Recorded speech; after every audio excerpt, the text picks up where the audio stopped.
Hello, everyone. Welcome to 2D Board Gamers. My name is Dave. And I'm Dirk.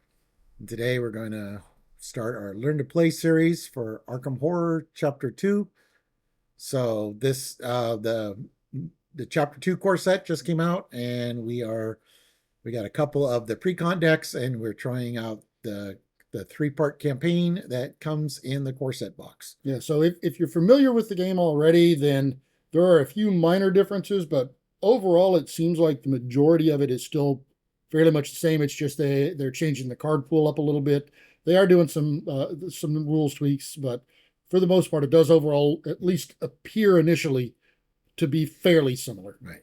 And this is the first the evergreen products that they're coming out. So if you've never played Arkham Horror and you were thinking, oh, this might be interesting. Yeah, this is what you're going to start with. Yeah, because this is a requirement because it's got the a lot of the base cards that if it's anything like the chapter 1, which it almost certainly will be, is all of the future expansions will probably go back and pull at least some cards from this. Yeah. But yeah, so this is all you need to play the game. Yes. And you don't even have to worry about any of the chapter 1 stuff, because the chapter 1 stuff will some of it will get reprinted, not all of it, but and this comes with pre-constructed player decks, which is what we're going to use a couple of those. Yeah. So I'm playing as Trish Scarborough, who is the rogue, and she's got some seeker cards in her deck as well. And these are both return characters from the original game, but they've changed. Yeah. And so my main job is to get the clues, and Dirk's main job will be I'm playing Daniela, so I'm a guardian. So my main role is to actually, like Dave said, is to fight and keep us alive that way. I protect the group while we're trying to accomplish our goal. But like I said, they have varied a little bit different, so they are going to be a little bit different for us to play. We have actually seen the contents of what the player decks are, so we know what they come. I would definitely make some changes if I were building this from scratch, but we'll see how it does. Yeah, I'm excited to try it out. Yeah, so we have an unboxing video if you want to check out the all 5 investigators. Yeah, so if you've not played the game before, we've got a set of four stats that are our main stats. So we've got willpower, which and we use all of these for different skills. We've got willpower, we have intellect, we have combat, and we have agility. Me as a guardian and mainly a fighter, combat's my highest skill, and intellect and agility are my lowest. So I'm not trying to run away. I'm not really looking to gather the clues. I'm here to fight. Yeah, my stats are like the reverse. So my will and my combat are low, and then my intellect and agility is high. Yeah, rogues really like the agility, and it looks like they've carried that over from the original game. Right. And rogues are notorious for having low willpower. Yeah. What's cool about rogues, if you've never played, is rogues can play kind of a catch-all role. They're one of the catch-alls, so they can play both sides depending on how you build them. But natively, they work really good as like a secondary not investigator, seeker, which is are the primary clue groups in the game. All right. So my ability is every character has a special ability, and we're not going to go over this, but in the back they actually have special deck building rules for each character. But for my we're character, using pre-constructed, so we don't have to worry about that. Is I may take an additional action. So normally you get 3 actions during my turn, which can only be used to evade. So I can get a free evade action. Yeah, and we'll go over some of the different actions you can go during a turn. Yeah, and then if I draw the Elder Sign, which is this guy right there, guy right here, I get a +0. And after this test resolves, you may disengage from each enemy and move to a connecting location.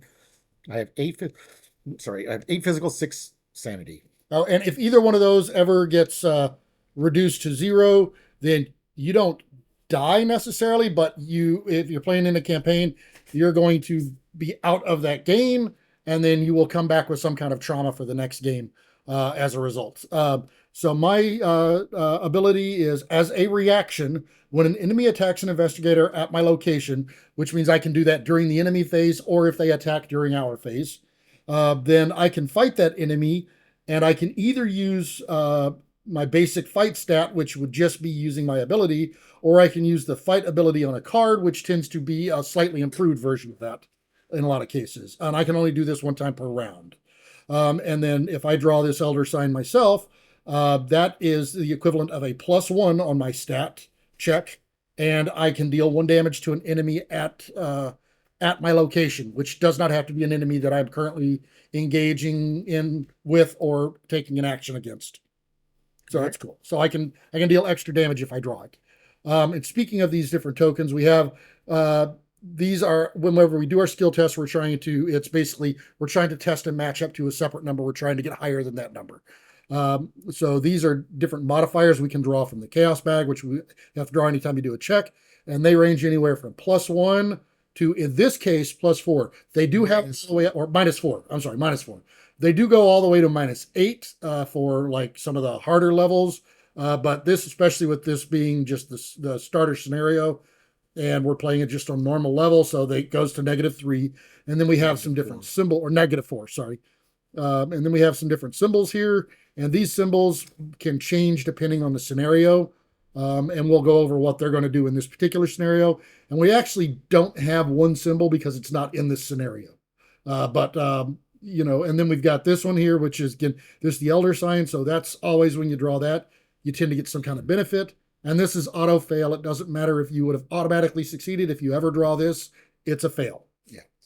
And like I said, we put these in a bag. We'll draw them randomly when it comes around to skill test. You'll see that in a little bit.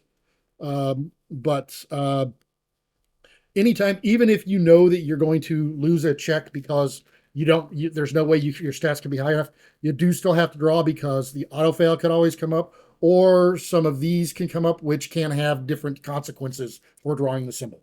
So Yep.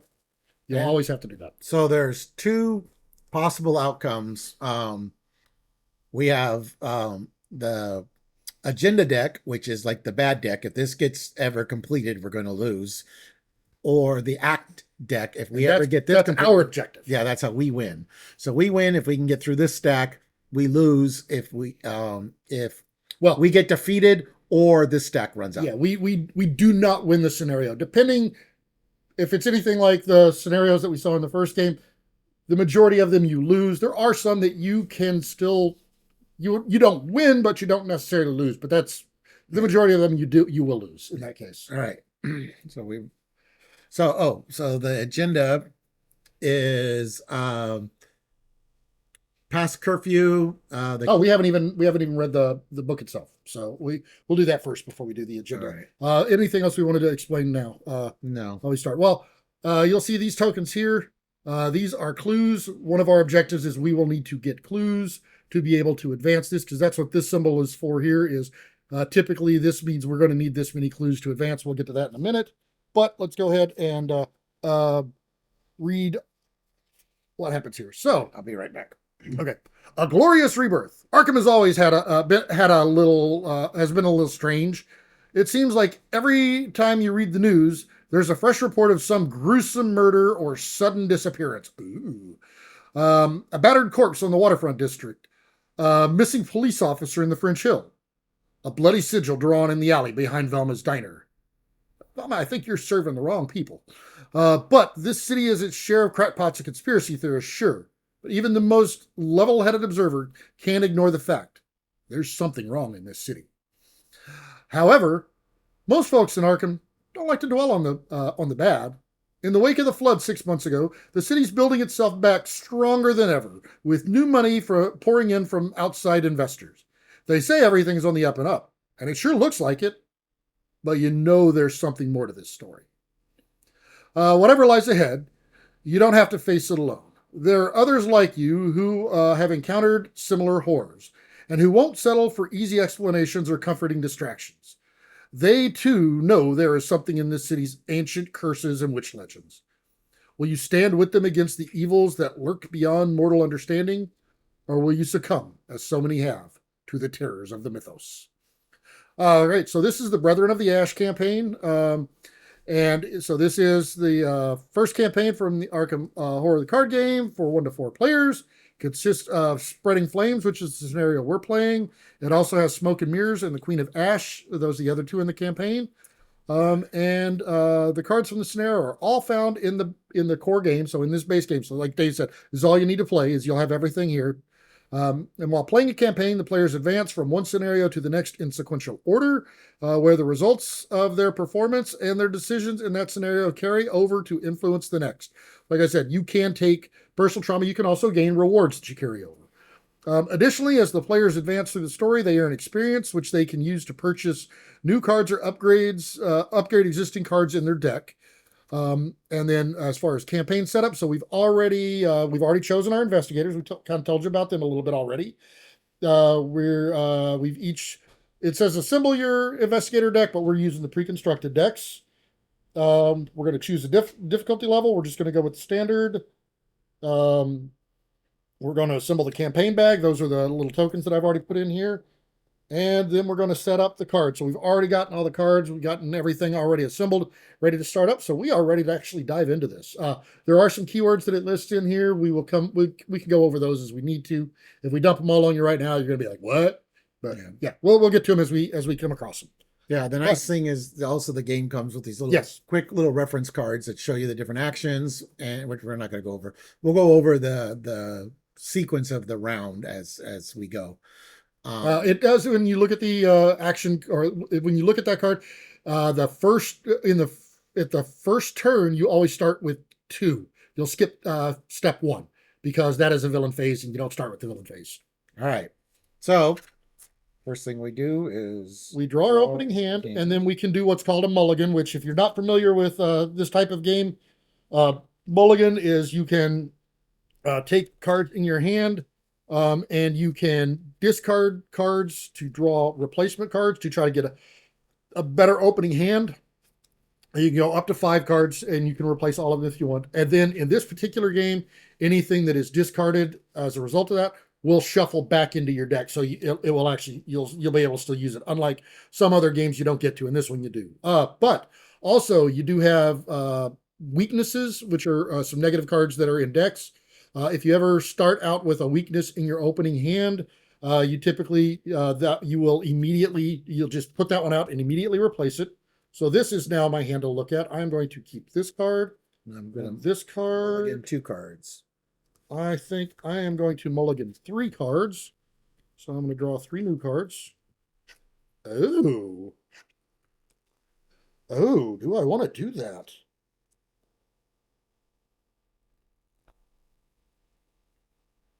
Oh, these are such great cards. They're so expensive though. Okay. I'll take them. I'll shuffle these cards back into my deck. All right, and while he's doing that, I'll go first, I guess. So you get he is considered the lead investigator, but in this game you get to choose the player order. Yeah, so lead investigator, what that basically means is that there are cards that reference the lead investigator, so you'll always be the one who has to deal with those. Normally, anytime we advance, if it's something negative, a lot of times it goes to the lead investigator. And I don't think it's a rule. I think it's just something we've done, just house rule that we've always done. But typically, if we have a guardian in the party, we normally have the guardian as the first player because they do tend to get extra enemies, and so we tend to give it to the person who tends to be usually the most set up for them. Yeah. All right. So the first thing I'm going to do, so you get 3 actions during your turn. So I'm going to spend 4 resources, and I'm going to get Oliver Bishop out. So he gives me +1 to my agility. As a lightning action during my turn, I can exhaust Oliver Bishop to move to a connecting location, so I can get a free move. Ooh, nice. I'm going to use... So a lightning action, normally there are certain phases and places you can play actions.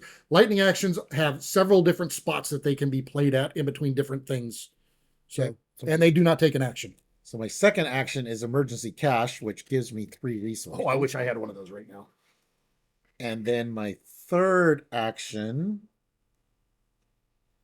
I am... Oh, so what we didn't do, I don't think, is we didn't turn up doing these. So let's do our. Well, let me finish. You do the you can do the agenda. I'll do the act. And my third action, I think I am going to just get a clue. Do an investigation. Yeah, investigation action. Okay.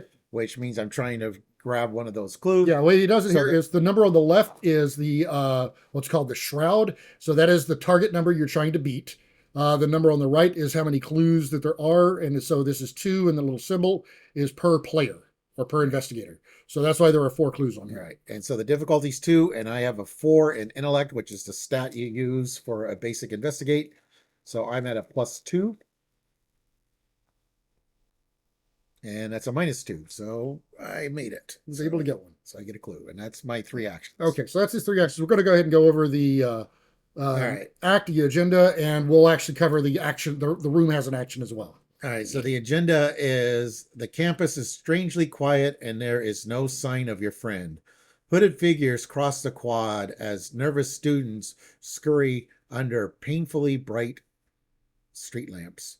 As an action, we can parlay, which is test intellect 2. So that's the same stat that you use to investigate. If you succeed, you could discard a bystander enemy at your location. And there's a little number here, the 3. When we get to the mythos phase, you'll see how that kicks in. But that is a threshold that we have to worry about. And for our act, so what our goal is you're searching for the dormitories for any sign of your friend. So our objective currently is at the end of the round, investigators may spend the requisite number of clues as a group to advance. So this are going to be our target number. And again, this is 2, and then that is the per player symbol. So we need a total of 4 clues to advance. So Dave's gotten 1 so far. That is definitely not my stat. So we're probably going to be relying on him to get at least the majority of him. I've got a couple of cards that can allow me to grab him, but for the most part, that's not really my forte. Okay, so, and the room or the location itself, this one does have an action. It's an engage action. You can choose an enemy at a connecting location. That enemy moves to this location and engages you. This action does not provoke attacks of opportunity. We'll go over that when that comes up, an attack of opportunity. But currently, this is the only location on the board, so it does nothing at this moment. All right, so first thing I'm going to do is I am going to play a weapon. I'm going to spend 3 resources to play a machete. This is a weapon that I can use a fight action using my combat skill. I get +1 for the attack. And if the enemy that I'm attacking is the only enemy that I'm engaged with, I can exhaust the machete to deal +1 damage for the attack. So I do have to exhaust it at the beginning of the attack before I know whether I'm even going to hit with the attack. But so that's what that does. Then I don't have enough resources for my next card that I want to play, so I'm going to spend gain a resource, and then I will spend 3, and I am going to play Alexei Sabarov. So I will play an ally that he has a reaction is whenever my turn begins, I can heal 1 damage or horror from him. So if I take a point of damage or horror, I can let him take it instead, and he can heal it at the beginning of my next turn. Okay. So yeah. So one of the simple action that Dirk did was he spent one of his actions to gain 1 resource. So like I said, you only get 3 actions, and there are like simple actions that you can do. So he used one of his actions of the 3 that he gets to get $1 so that he can afford the final card. Another one you can do is you can draw a card as a simple action. Yeah.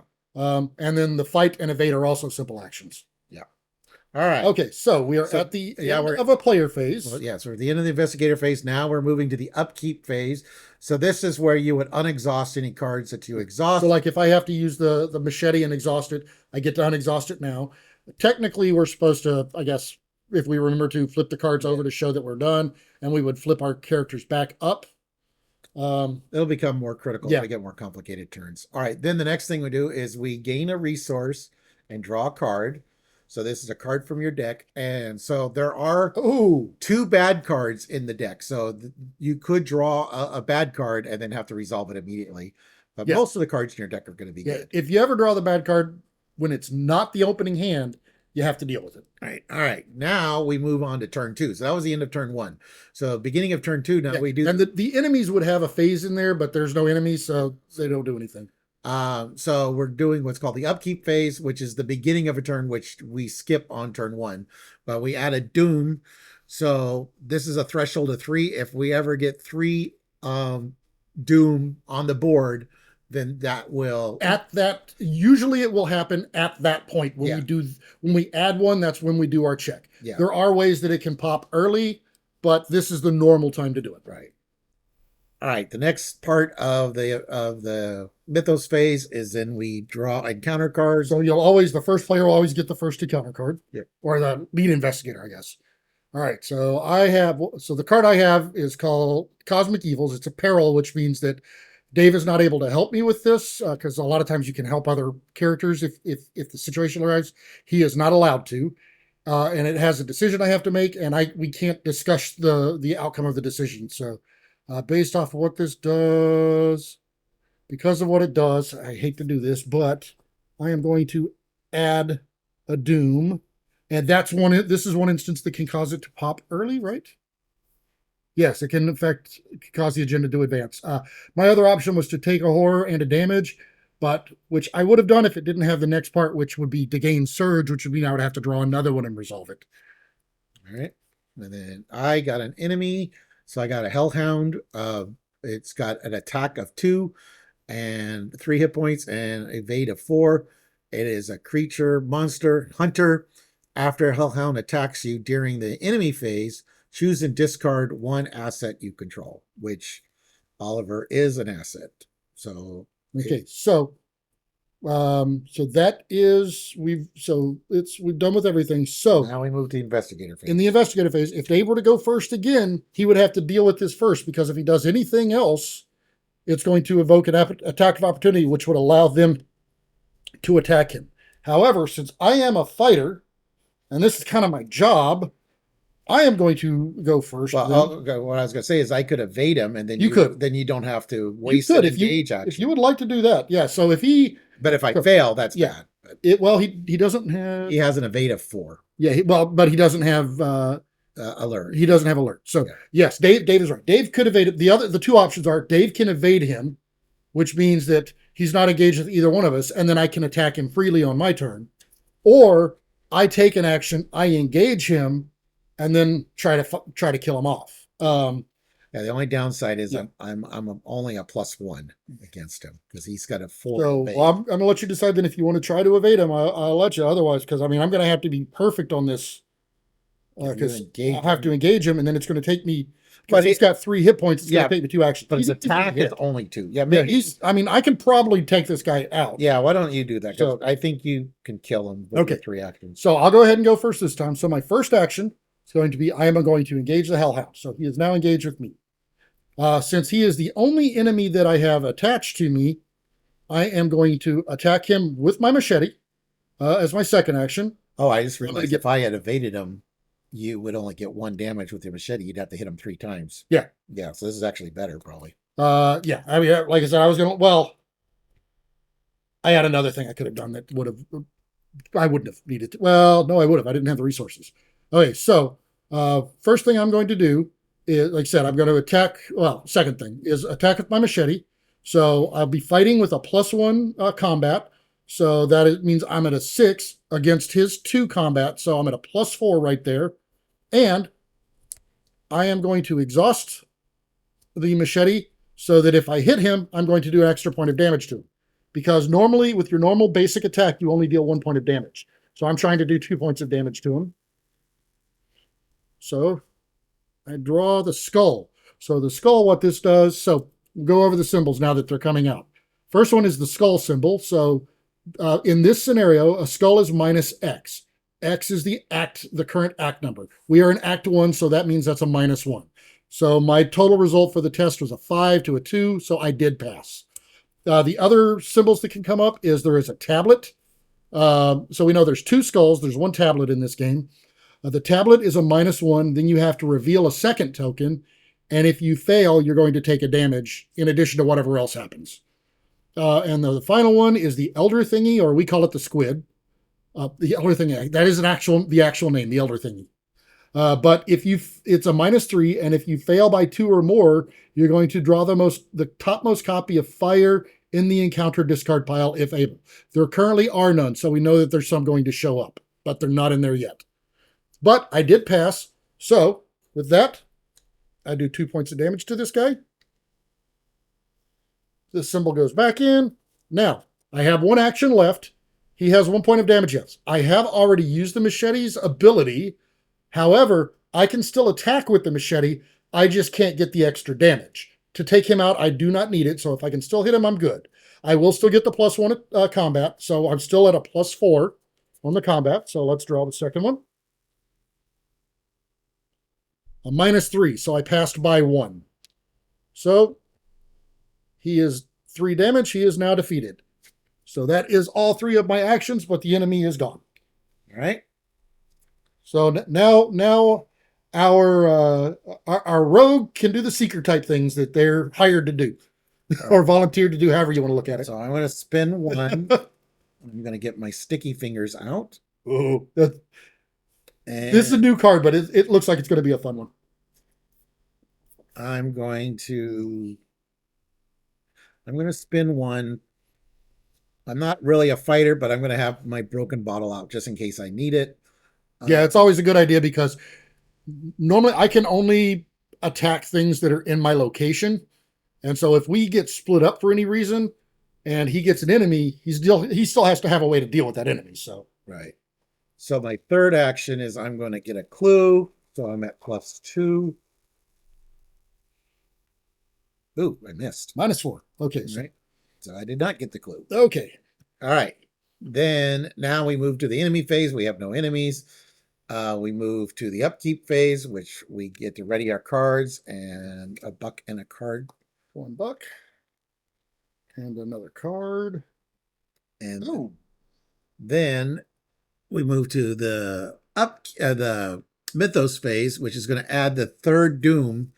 So that's a nice one. Okay. That means this advances. The bad card advances. Oh, that's right. I did have to add one. The wind carries the scent of smoke from across campus. A plume of flames rise from a nearby building. In player order, each investigator tests 3 will. Each investigator who fails takes a horror. Okay, so my will is exactly 3. So this is one thing we haven't come across yet. It hasn't occurred yet. During a skill test, you can put in any number of cards to because they have these different symbols on the cards. And for each symbol that matches the test's symbol, then you're adding +1 to your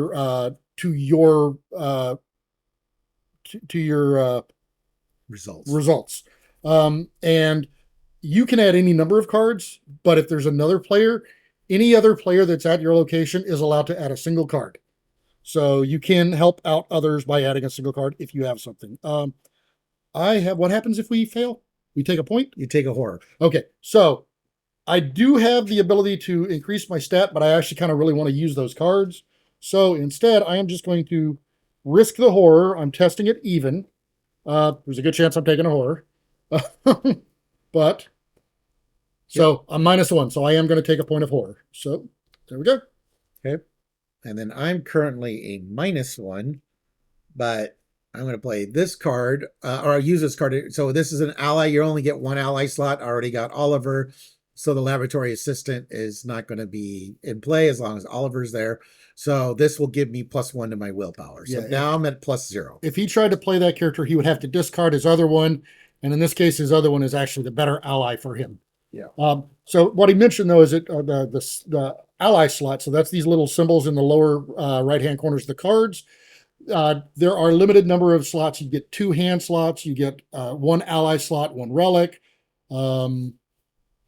2 arcane slots, 1 body slot, and there's a new slot called head. New slots called head and feet. I think we've seen, right? Or is it just head? I don't think they did feet. I mean, there was chapter 1. In chapter 1, there was feet toward the end. So maybe that's what I'm thinking about. Oh, I failed. You failed. Okay, so you take a horror. So I take a horror. Yeah. So now he could. He's not going to do it. He could put the horror on his ally. However, his ally only has 1 sanity, so that ally would be gone. All right. Then we advance to Agenda 2A, which is the sky glows a faint orange as the flames spread. So we still have the parlay action of test intellect 2. Okay. If you succeed, you can discard a bystander enemy at your location. But now it has a threshold of 5 instead of 3. So it's the same, but with a longer threshold. So. Yeah. Okay, so now mine is I have Forbidden Secrets. So it's a revelation, which means as soon as I reveal a card, I have to do this.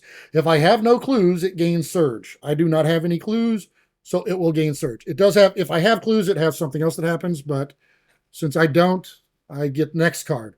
I get a Bystander, so I am not equipped to handle these, to deal with these guys. What the Bystander does is they are doomed, which means whenever they are defeated in combat, then I would place a doom on the current agenda instead, and that can cause this to advance. So we want to try to use the parlay action to get rid of them because that would prevent them from being defeated. Parlay is not the same. Okay. All right. So then I got extra planar visions, which revelation, test will or intellect X, where X is the number of cards in my hand, which is 2. If I fail, take 1 damage and discard 1 card at random from my hand. So What are you using? I'm going to use my intellect. So I'm at a +2 right now. You're at a +3. Oh, okay, cool. I don't see, I need the hand slots. That's a hand. I need the slots, so I'm going to let him have it. -3. So that, Ooh, I you needed that. I needed his card. All right. Okay.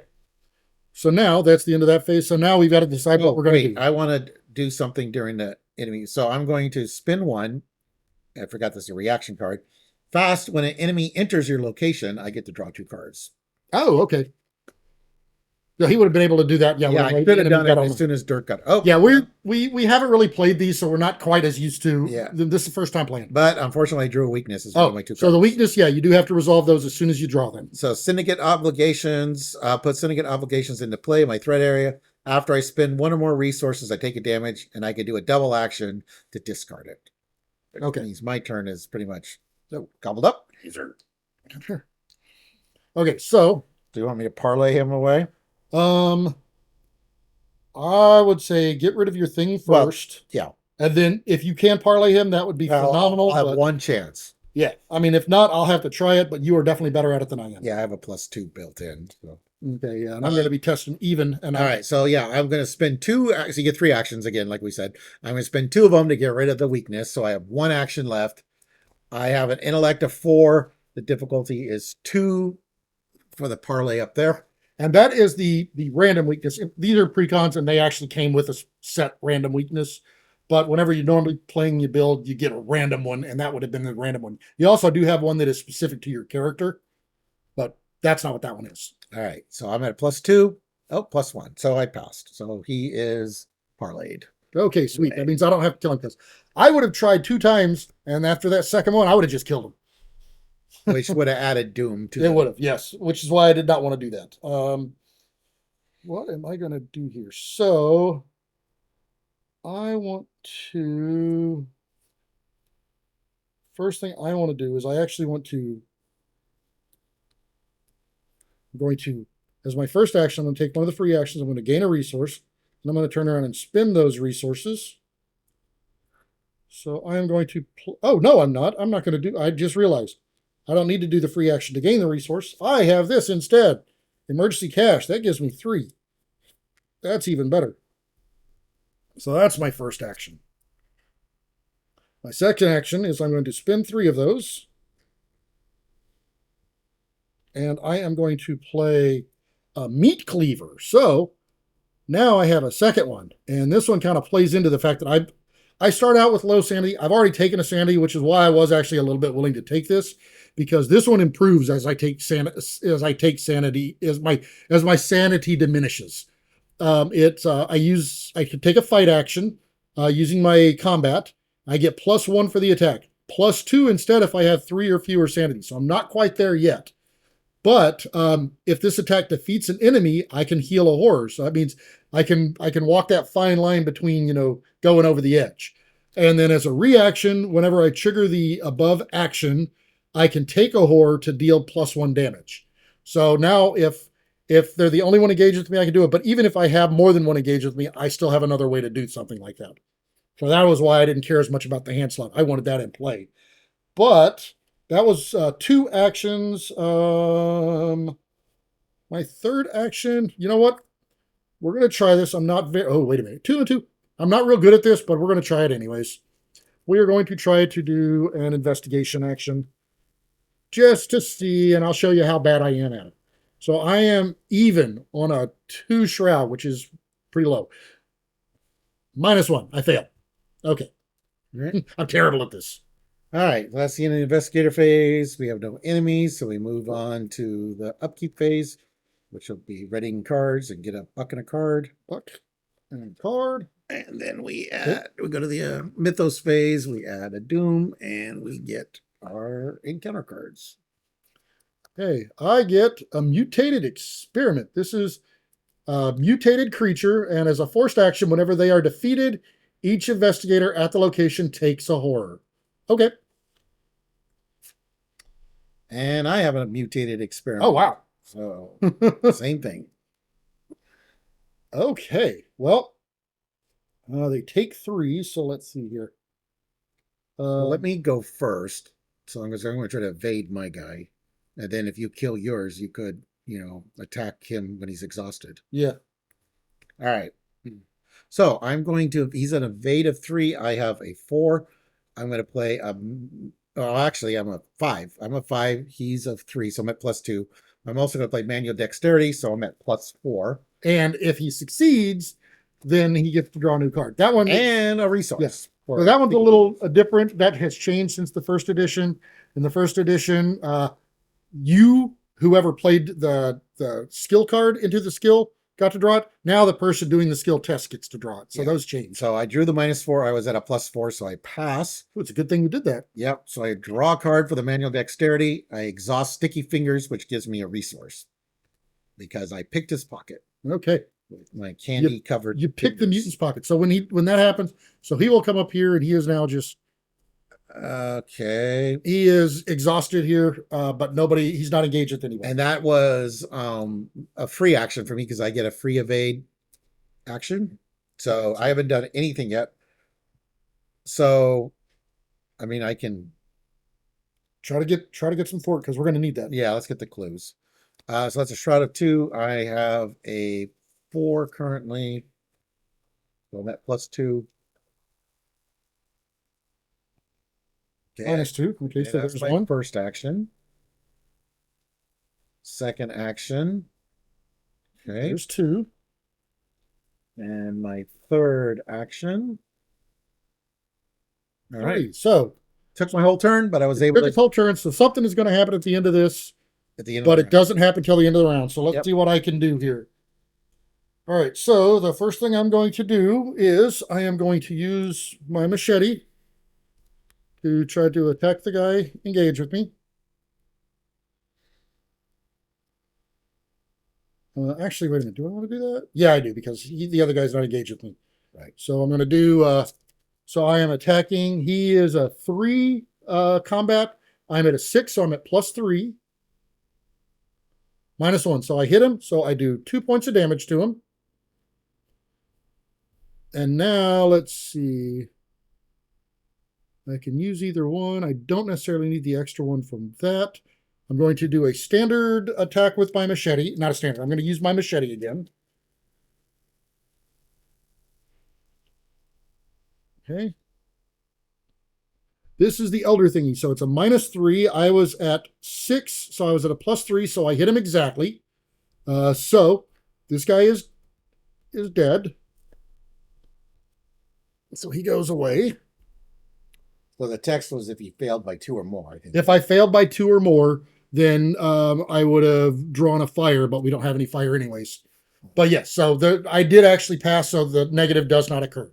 So now I still have 1 action left, and we have this guy here who is not engaged with anybody. I do not have to engage him to attack him. I could have attacked him while he was engaged with Dave. The risk we run there is if I miss, I actually hit Dave. Now if I miss, I don't hit anybody. So I am going to use the meat cleaver on him. And when you trigger the above ability, take 1 horror. So I am going to take the horror. So that means I am going to get, since I am now down to 3, I will get +2 for the attack. So I am at a 5, 6, 7 to 3. I'm at +4. And if it defeats him, I'll get to heal. So it's not going to defeat him, but I will deal an extra point of damage to him. You're down to 3 or less? Yeah, when you're 3 or less. Oh, yeah. Okay. I just forgot what that -4. Ooh. passes. That passes. Because I am at 7 and he is a 3. Plus So I did need to actually do that. and that's 2 damage on That does 2 damage to him. Okay, so that is the end of my turn. All right. So now we do have an enemy out there. Right. So first thing happened, He ready. enemies will ready, and they will engage with somebody. Now, normally we can choose who they engage with unless they have a prey. He does not, so we are going to choose to have him engage with me because this is my job. That's what I'm getting. That's what I'm paid to do. All right. Then we move to the upkeep phase. We get to ready our We cards get to ready our cards. and then get a resource and A buck yeah. and a card. Oh, nice. Okay. And then the end of the round. So That's beautiful. before we move to the mythos phase, we're doing the end of the round because Yeah, so we do have something that happens now. at the end of the round, investigators may spend the requisite number of clues as a group. So I have none. Dave has 4, so that's enough. Yep. So there's the 4 clues. Yeah, sometimes you're required to be in a specific location. This one is just as long as we have it. Okay. You find your friend's statue scorched with a stylized emblem of an open palm. Wherever your friend is, you imagine they didn't go willingly. As you turn to leave, you are confronted by a masked figure, wreathed in flames. As the room erupts in flames around you, they let out a chilling wail. So we discard each enemy in play. Okay, so the mutated experiment goes away. And then we put the set aside dormitories and Miskatonic Quad location into play. Okay. All right. Now, one thing when you build a map, each location has a symbol and then the different symbols that they're connected to. So, Dirk, so add 2 locations. So this one, I've got 2 locations here, and I'm looking at them, and only one of them has this symbol. So the dormitories connects to the friends room. I'm not going to put. We have these little handy direction tokens, but since right now it's a fairly simple map, and just to make things a little easier with our confined space here, is the Miskatonic Quad only connects to this. It does not have this symbol. So we're going to put it right here. Okay. So in other words, we can go from here down to here. And then once we go from here, we know it connects to 2 locations, which are these 2. So that's all it will connect to. This will connect to quite a few things. So when we get down to there eventually, we'll have other things that pop up, I'm sure. Yeah. And if you might have noticed, these are double-sided. So you don't know what's going to happen until someone goes there. Then you flip it, find out what the shroud. There may be when you enter power or some other ability.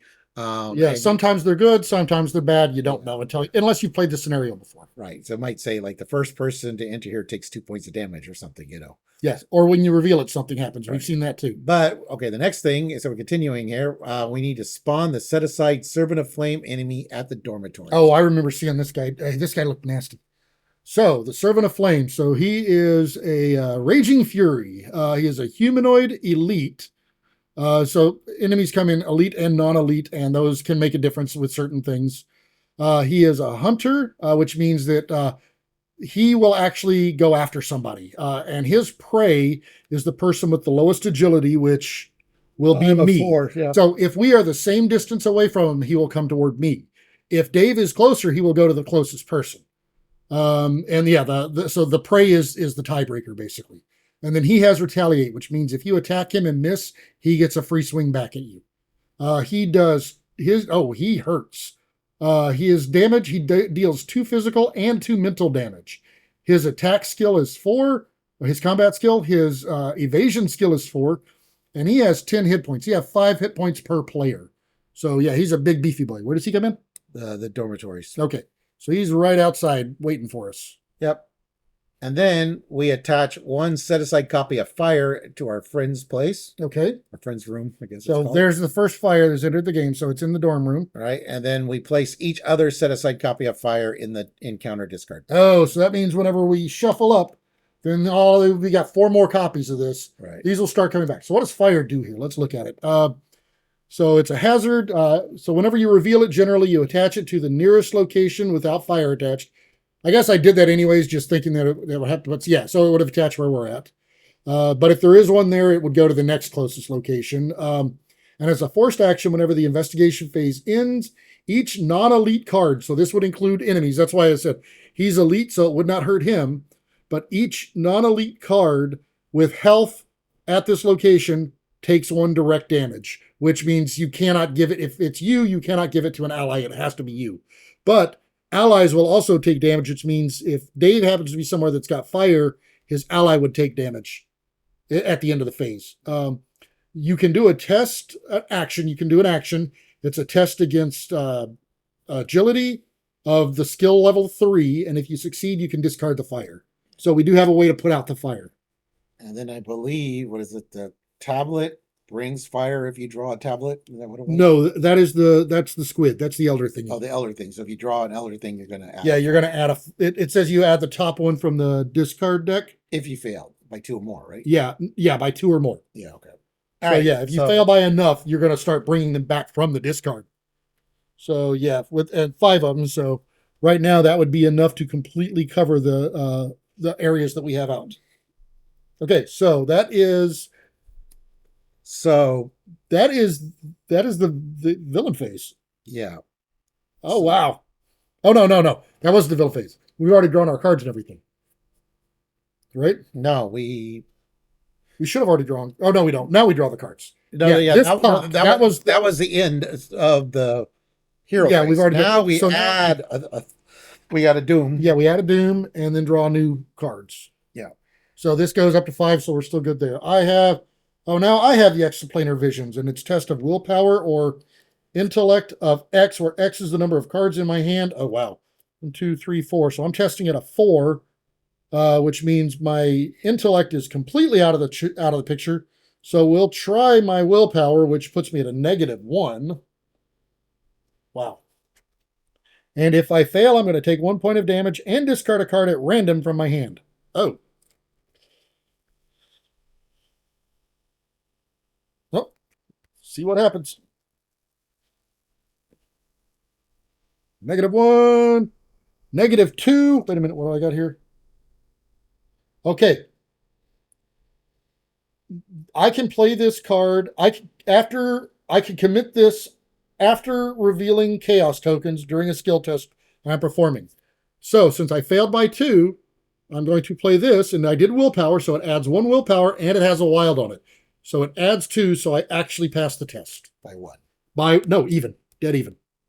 I missed it I failed by 2. Oh, you failed by that 2. allowed me to pass.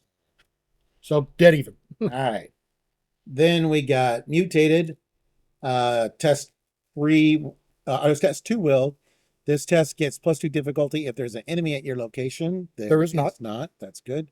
If you fail, I must take 2 damage, or each investigator at my location takes 1 horror.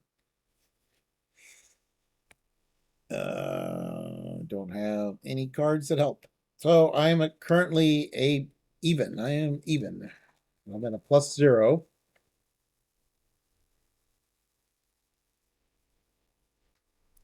-2. So guess I'll take 2 damage.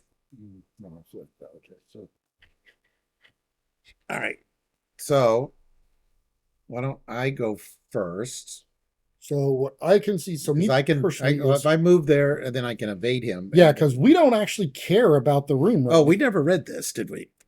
Yeah, we did. Did we? Yeah.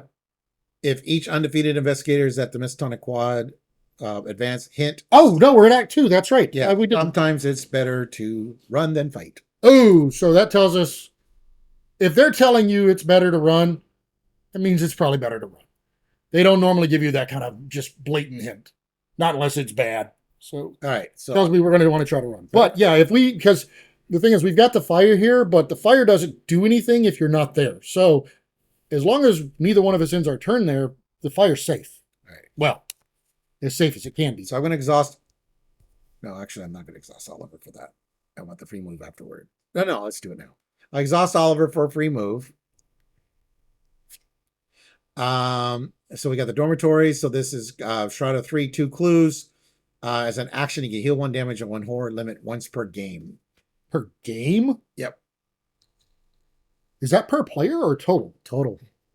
Okay, so that means the first person who uses that's the only one who gets to. Yep. All right, then I'm going to Oh, I was going to actually first action. Sorry, I was going to play this card. So that's my second. My second action was to Well, that's a lightning action. no.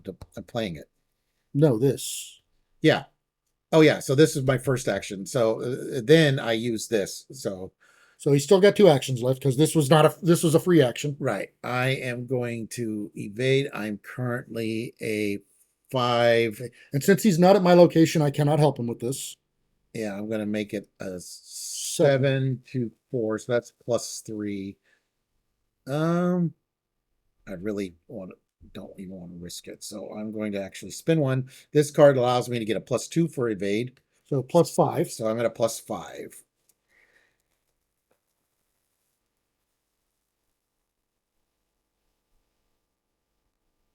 All right. So I Elder Sign. pass.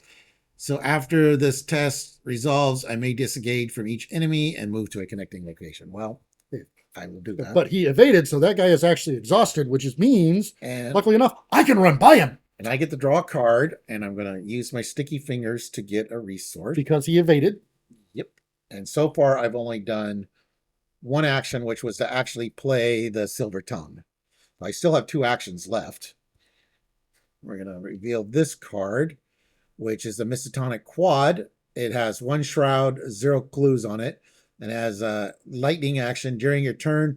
If there are exactly 1 or 2 investigators in the game, you can move to a connecting location. Group limit once per round. So once per round, we can move to a So connecting group location. means one of us can do it once per round. Right. And as Dirk mentioned before, there's a whole bunch of symbols. So eventually, map's gonna open up, and that's gonna be like the center of the map, probably. Yeah, we don't have him yet, but we know that there's going to be something there. But this one actually does not come with clues. Normally they come with at least a couple. This one has no clues. So, all right. So that was so that's 2 actions, right? No, that's just one. that's 1 action, free action, evade, free action. That's right. Right? No. You played this and you evaded. I evaded, and I got the Elder Sign, which allowed me to move to a connecting location. Right.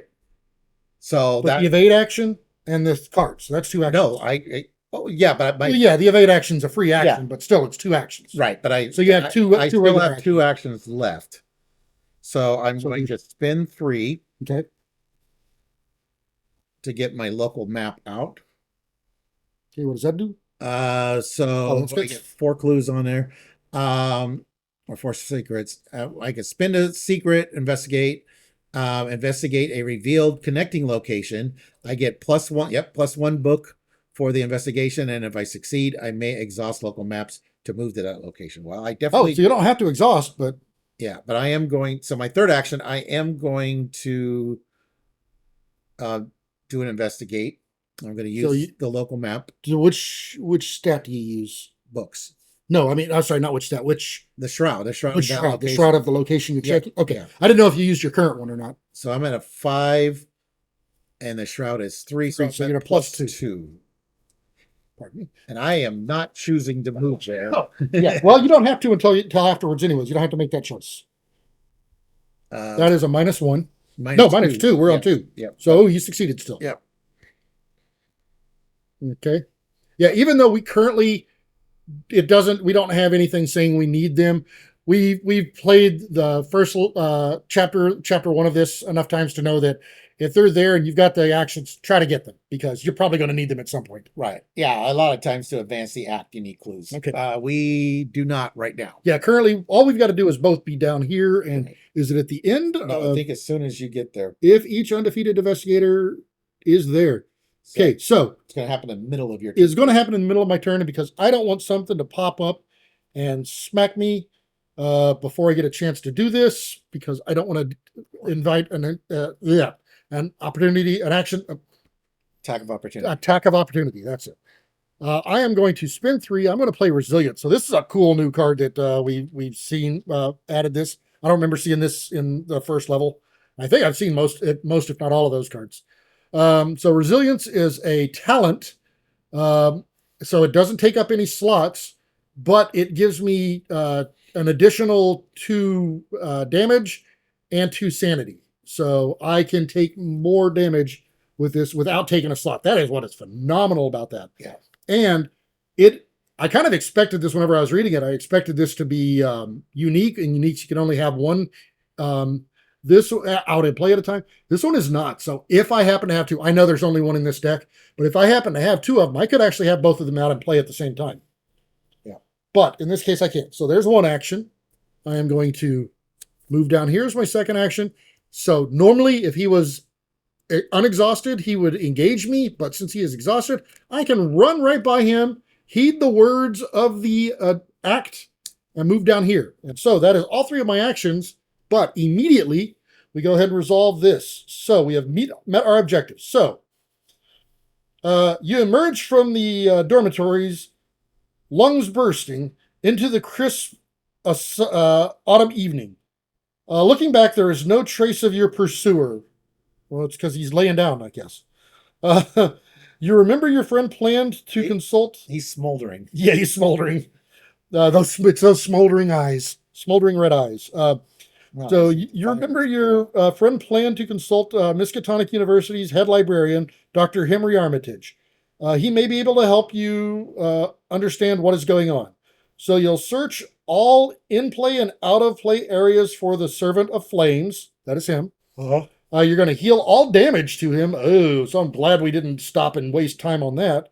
And set them aside out of play. Okay, so that means, so he has what's called victory. So if we would have fought him and beat him, which he would have been tough to beat, he would have gone into the victory pile. And normally that would have meant that he's out of the game. And something special has to bring him in. This right here would have brought him back into the game. Or potentially brought him back in. It says you set him aside, so you put him back where he was at the beginning. So he is not currently in the game, but he can come back now. So we would have wasted 10 damage. Yeah, it would have wasted a lot. And he would have been hitting on it, wailing on us in that process, because I can't do 10 damage in one turn, even on the best of my turns. What? Not currently. Not with this deck, I can't. So we're also going, so he's back out of play. We're going to discard each enemy in play, so there's no other enemies. Okay, discard all tokens and attachments from your friend's room. So that is an attachment. This will now get discarded. And remove it from the game. Okay, so the room is no longer part of the game. It is gone. Okay. You're going to put each remaining set-aside location. There are 3 of them. So we will look at these here in a second. Into play. So let us look at our location, see where we have an idea of where they're going to show up. I have a feeling that they're going to be the location surrounding this. So we know we've already lost. That's the pink spade. That's from, yeah. That's that one. So that didn't even. So we've got Warren Observatory. So it is square, nothing there. So we'll put that up here.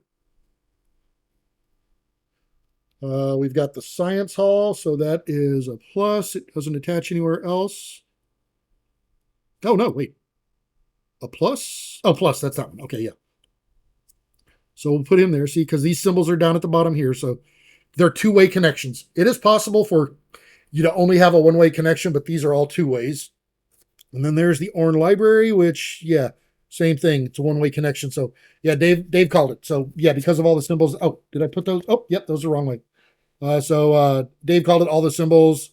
They're all surrounding it. And they're all two-way connections.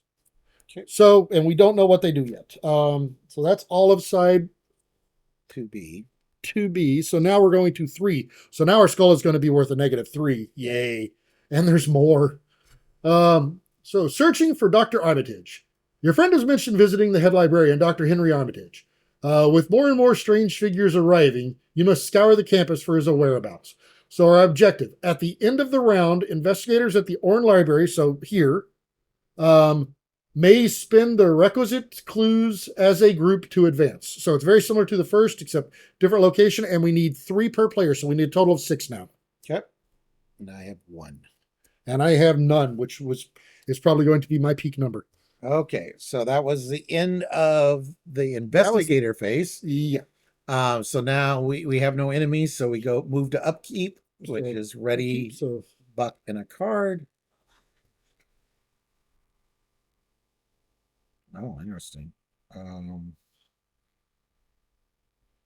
yeah, now if I would have had actions left, I would continue them because that would have happened immediately, but I was out of actions. So, oh, okay. All right, then we add a doom, so we're at 3 of 5, and we get our encounter cards. Okay, so I got mutated. Oh, I got the same. Oh, okay, I can do this. So I'm testing willpower, and it gets +2 difficulty if there's an enemy at your location. There is not, so I'm testing 2, so I'm at a +1. If you fail, you must either take 2 damage, or each investigator at your location takes a horror. I haven't had a chance to kill anybody since Tingen, so I haven't healed it yet. I'm just going to take the test. I want to. I've got a really good card I'd rather not use for this, so I'm going to risk it. I'm at +1 on my test. -3, so I failed, so I will take 2 damage. So flip this over. All right, so This over. this keyword is peril, so that means Yeah, we that's can't the- even discuss it with Dirk. Yeah, that's the one I had earlier Oh, at okay. the beginning. In fact, it's going to be the same card because I remember seeing that one. Yeah, There's multiple copies. I'm adding a doom. Yeah, same thing. Same thing as me. That means it's going to advance next year. Yeah, the other option is to take a direct damage and a direct horror, and you would get surge, so you would draw another. Yeah, and there's 3 copies of that, so it means it's potential to get. Yeah. You could potentially get 3 in a row. That would be terrible. All right. Okay. So now, you are actually the Yeah, I think I should go first. seeker here. Did you want to? Yeah, let me go Are you going to first. try to get that one from here? Yeah, I'm going to get that one from here first, and then I'll move to one of the locations. Okay. All right, so yeah, I'm going to use my local map. So I'm investigating with books, so that is 4. 4. No, The it's crowd is 3. Well, oh, my okay. difficulties. Well, my skill is 4, so I'm going to make it 5. So 5 to 3. Yeah, 5 to 3. So I'm at +2. Oh no, I get +1. 6 to 3. Okay. I was debating, but it's 6 to 3. So it's a and it's minus -3. -3. Oh yeah, we're on 3 now. Yeah. So, Where is the first one? Oh, it's over here. Oh, okay. So yeah, so I got that clue, and that's not a victory. Okay. So that was my first action. Well, that's the agenda. We'll leave the agendas over here. I'll take the axe. I'm going to use the lightning action. Oh no, I'm not going to use the light. I'm going to use Oliver because I can leave that for you. So I'll move up for free. So I got Warren Observatory. So it's a Shroud of 3, 2 clues, lightning action or reaction. Sorry. After you discover one or more clues at this location, draw a card. Okay. And there's 2 clues there. Okay. All right. So that was one action and Oliver's ability. What was the first action you took? Getting the clue. Oh, that's right. That's right. So second action is I'm going to try to get a clue here.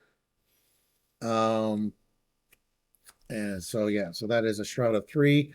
I am currently a 5, right? 4. Oh, you're a 4? I'm not using Oh, okay. that ability. Well, how'd you get to 6 then? Well, again. Oh, you used the card. Yeah, I got rid of an ally that I don't need. So I am 4 to 3. So I'm only at +1. Nah, I'll say that. So I'm at a +1. This is my second action. Nope. -3. And then Final action. my final action.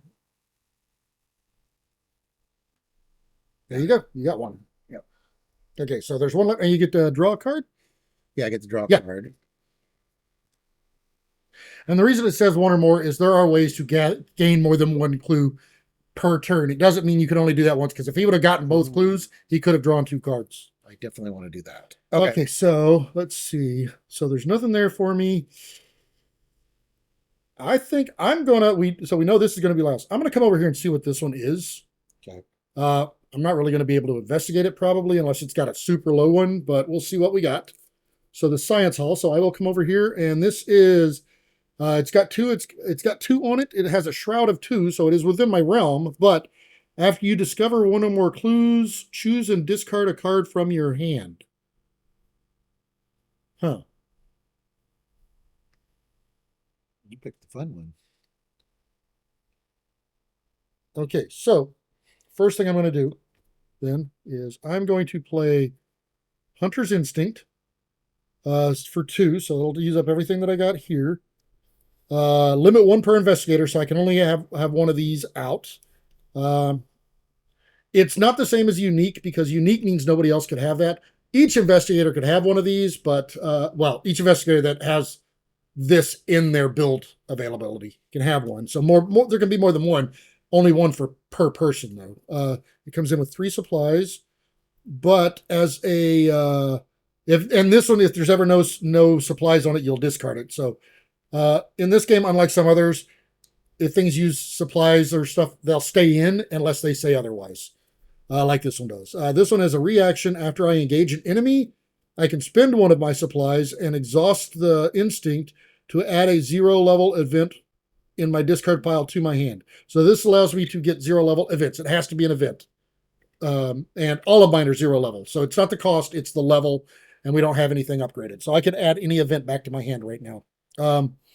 So that is 2 actions. And I am actually going to... First action. Moving. Oh, lightning action. Yeah, That's right. I didn't take that. That is right. I could use the... Okay, so that's... I've taken 1 action. I am going to take 1 shot at getting a clue. Because I've got 1 card I'm willing to discard. Because it would have been spent for you anyways. And we need 6 clues. Yeah, we need 6. So I'm going to try to see if I get one. I'm not going to give up the second card if I make the first one. That is a -3. And that caused me to fail by 3. So, well, we can fire. I am now on fire. So... Well, we know what my next action is going to be. I'm going to try to put out the fire. Actually, am I? No, I am not. You can move to the quad. I'm going to move to the quad because you have the ability to actually pull those without moving there. 2 more times, anyways. Yeah, you can do it 2 more times. So, I mean, but for right now, at least you can. Yeah. If we have to worry about it, we'll worry about it. But I'm not great at that. So that is my turn. Right? All right. Hold on. Free action to move over. So I played a card, did a test, moved out. Yeah, I'm good. That's 3. All right. We have no enemies. No enemies, so we'll move on to our readying the card. Readying our cards. Oh yeah, ready, and then bucking a card. Ooh. Ooh. I could. Oh no, I can't use that. That's an asset. Okay. All right. Oh, he's interesting. So now we have to advance the agenda. So, cinders fly through the air above Miskatonic University. The wall of fire. Sorry, man, this is so hard to read. The wail of a fire alarm resounds across the quad as dozens of frightened students flee the scene. Is he coming back? No, not yet. Oh, our buddy's not back. Okay. If there are still set aside, place 4 set aside copies of fire into the encounter discard pile. They're not set aside anymore. And then in player order, each investigator tests 3 agility. Each investigator who fails take a damage. Okay, so in player order, which means as lead investigator, I go first. So we're testing what? Agility. Agility of what? Of 3. And we take a damage? You take 1 damage, yeah, if you fail. Okay, I'm not going to waste my card for that. Then I'll just see if I can. I'm -1, so I got a 2 in like 15 chance. That is not it. Minus a lot. All right. Okay, so 1 damage? Yeah. Okay. All right. So I am down to 6. And I am a 5 to 3, so I'm at +2.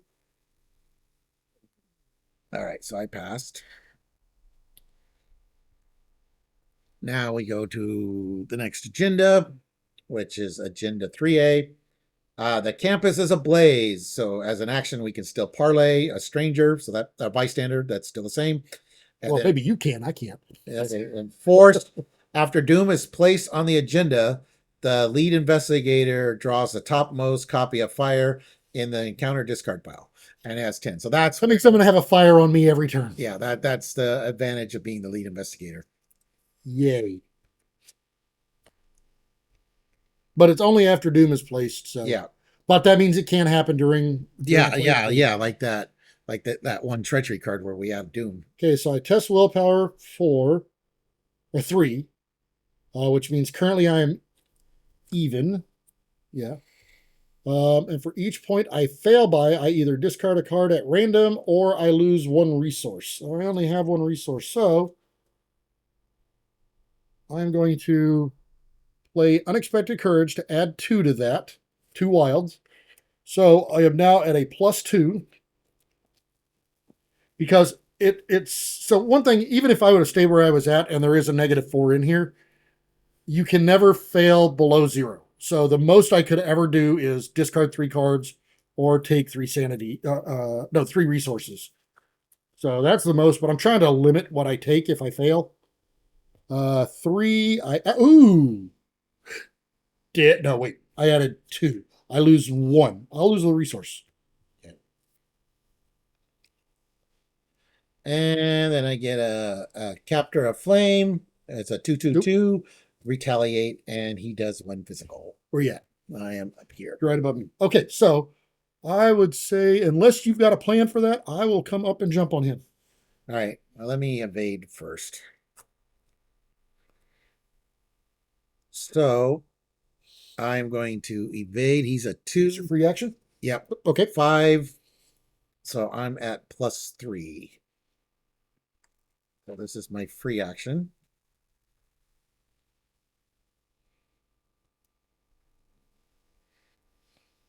All right, so I succeed. He is evaded now, He's so now evaded, he'll go up there. and I'm going to pick his pocket.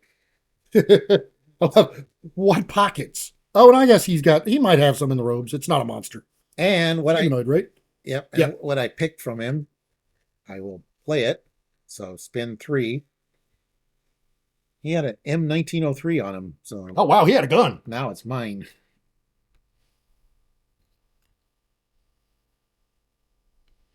And that What does that uses one do? agility. So I could fight using my agility, which is my better stat. So, Oh, and if the enemy is exhausted, I could do. So right now I could kill him, but that's up to you. I but figured you're coming up. well, to do it. yeah, I'm 'Cause coming up. I to do figured it. I'm going to get clues. Yeah, I got no other jobs to do. So Yeah. So So you got one more. and action. I have some protection if I end up having to fight. You're gonna. I'm going to get the clue. So It is a 3. 3, and I am currently a 4. I'm only at +1.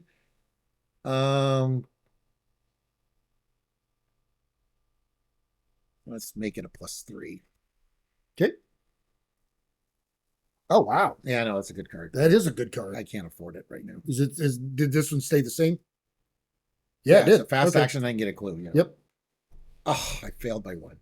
Okay. Okay, so that was my first action. So, yeah, no, second action because I played the gun. All right, so I'll try again at +1.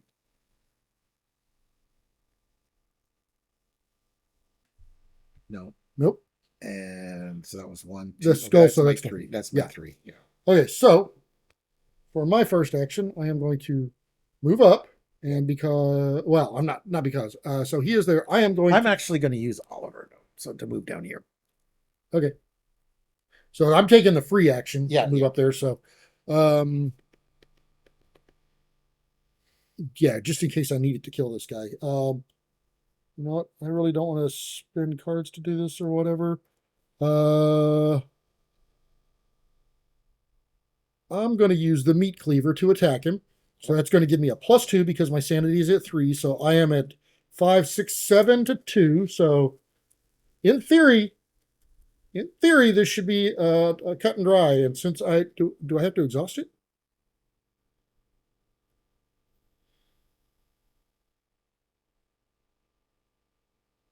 Oh no, I have to take a horror to do it. You deal +1 To damage. deal a +1, so I'll take the horror. So that's a -3, right? Yeah. -3. So I got him because I defeated him. Then I get to trigger my meat cleaver now because when I used the ability and defeated an enemy, so I get to oh no, not because he's. If this attack defeats an enemy, I can heal a horror. So then I healed the 1 horror that I took to myself. All right, so that is 1 action. So he's a homicidal maniac. He's actually getting more sane by hacking people to bits. Okay, so I know I am. You know what? We're going to spend 1. We're going to do test it even to see if I can manage to get this clue. Okay. Well, I would say I was holding that card to use to help you as some, but we haven't been in the same location for a little bit. So I'm like, I'm just going to try and see. Nope, that is a fail. Um,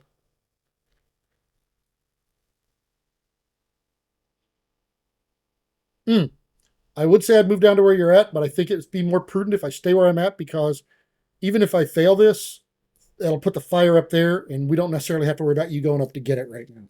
All right. So let's try this at -1. So there's only two tokens in here that will help me. That is not one of them, but I draw another one. Oh, I'm probably going to take damage because I don't think I can pass this now. Nope. So I failed. So yeah, because I drew the tablet and I failed, I will take a point of damage. So now I'm at 5 health. Okay. All right. That is the end of our phase. So then that happens when. Oh, that's when we play Stoom. So not yet. Okay. So enemy phase. No, there's nothing. Yeah. So then we upkeep. So we ready our cards, and then we get a buck and a card. Okay. Now we add the doom, which means I will grab the top copy of fire. And now there is fire in the observatory. Okay. Okay. Then we get our encounter cards. He won't look at that yet because if I get Surge, I'll have to take that one. So this is Noxious Smoke. Makes sense. Where there's smoke, there's fire. So I test either willpower or agility, and I'll take 1 point of damage for each point I fail by. Oh, yippee. And I do not have a way to help myself with either one of those, do I? Nope. All right, so I am testing at even on willpower. -1, so I will take 1 point of damage. So do I... You know what? I can't believe I've been forgetting this, but I'm going to put the point of damage on Alexi. I forgot I had him. Okay. And I get a Captor of Flames.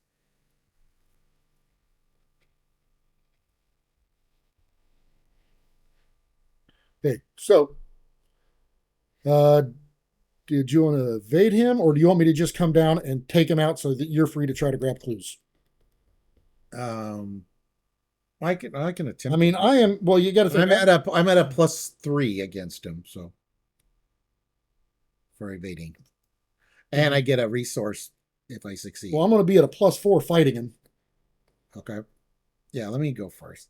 I'm going to try to evade him. Oh, actually, no. I could be more than +4. I can make it to where there's only one card that's going to do it. Oh, you want the benefit of evading? Yeah, I get a resource out of the deal. I just wanted the actions for you to do things, but you get a free evade. This is not an action. Don't waste Don't waste an action on it though. Well, I will have to kill him then, because if I fail. Oh yeah, that's right. I'm at a +3, and he's at a -3. Okay, so he is evaded, which gives me a resource. And okay, I don't get any other bonuses for that. Okay, that's fine. Then I'm going to use the local map, and I'm going to attempt to investigate where you're at. So this one's actually worth victory. Well, we need all of them. Unless are you going to try to get your clue? I'm going to try before I come down. I'm probably going to fail, but I'm going to try. All right, I'll do that one then, because I can only do this twice. Yeah. So I will. Oh well, that's a 2 though. Yeah. So I'm at a +3. So I'm better at that one. It's harder for me to do. Yeah, try it. I mean, yeah, grab it from there because it's victory, and we don't have to deal with that spot then. All right. So yeah. So I'm 5 to 2. Okay. So there's a clue.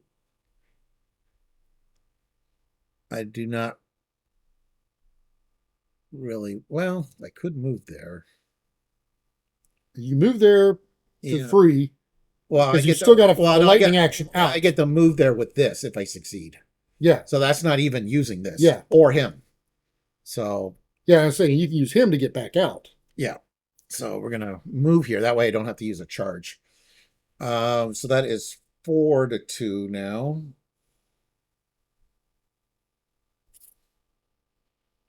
We're trying to strategize because Otherwise, we're having to deal with the fire. We don't want to. All right, so I'm only at a +2, but I don't think I want to do that. No. So this is my second action. All right, so I get the clue. Okay, Then so I'm going to use Oliver to come back. And do then you want to head down to the library, or is that what you're going to do, or are you going to try to grab the one I above? was thinking I could try to get that clue. If you get the one above, that'd be great. That way I don't have to waste the time to do it. All right, so let's do that. So that is 5 to 3. Let's make it. I really kind of want that card. I'd give you a card if I could, but No, I don't want to spin that card. So I'm going to do. Oh, this is my last action. So let's do that. So make it 6 to 3. well, I thought you said you were already at 5. What are you at? Double check. Double check your count. 5, 6 to 3. So I'm at +3. Okay. Oh, that's only evasions. Okay. No, I didn't need it. Okay. So there. There's all the clues. When does this trigger? At the end of the round? At the end of the round. Okay. Okay, so And we have to be at the library too, I believe, right? Yeah, we have to be at the library. So I'm going to say, I'm going to use the free. yeah, movement. you move down there. Well, I just went all over the place. So you're reading 2 clues, 4 shroud. Double action. You can draw 3 cards, limit once per game. Okay, so Yeah, because you could just walk over here and we could spin the clues at the end of the round. I don't think we both have to be there. No, just investigators at the library. So Okay. since I don't have any, you can do it because Yeah, I actually have you want to kill that guy. Yeah, I'm going to stop and kill that guy, and then I might actually move over here so that the fire turns up over there. Okay. Oh, That's what I'm thinking about. Because the fire follows you. Yeah, because I'm a fire starter. All right, so first action, we're going to come down here. Second action, we're going to use the meat cleaver and take a sanity. So now I am at 7 to 3, right? 7 to 3? No, 7 to 2, +5. Auto fail. Uh-oh. Did he retaliate? He does not. I think he does. No, he does. So I take a point of damage. Oh, he would have healed this. I'm going to put the point of damage on him. That was nasty.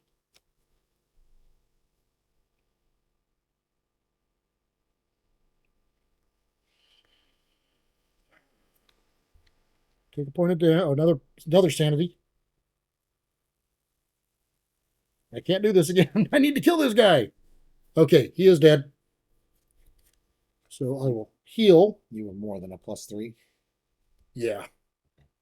I was +5. Oh, okay. The only reason I failed the first one is I drew the only token that would have failed it. So that was 1, 2, 3. So, well, and you already used that lightning action, right? Yeah. Okay, so yeah, there's going to be fire here then. That's fine. Well, hopefully it's fine. Hopefully we don't need this, but we still got another act. So we got no Okay, enemies. Well, it's at the end of the round. So we get our okay. upkeep first. Because we could draw a weakness or something. So did not. I draw a card here.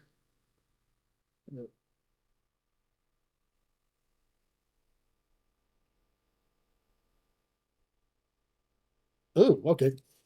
All right. Now that's the end of the round. End of the round. So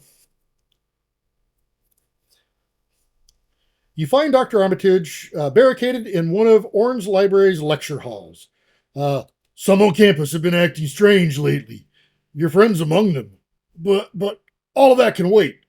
We must confront your pursuer and stop them before the other campus before the entire campus burns, Dr. Armitage says. So you're going to put the set-aside Armitage story asset into play under any investigator's control. So let us see what he does.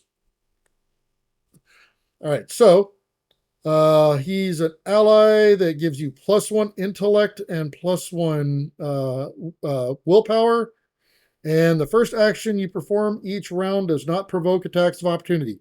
I would love to have him, but I think he's going to be better with you. Well, the problem is he takes up the ally slot. All right. I would Oh. lose. I would lose Oliver. I would lose Alexi. Oh. And being the fighter, I kind of need Alexi to stay alive. All right. I guess I could get up Oliver.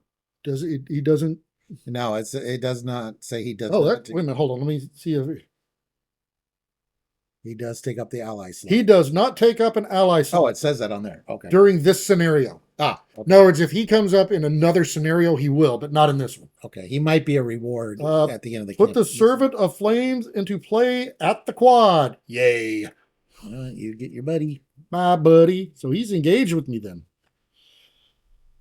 Place 3 clues per player on the quad.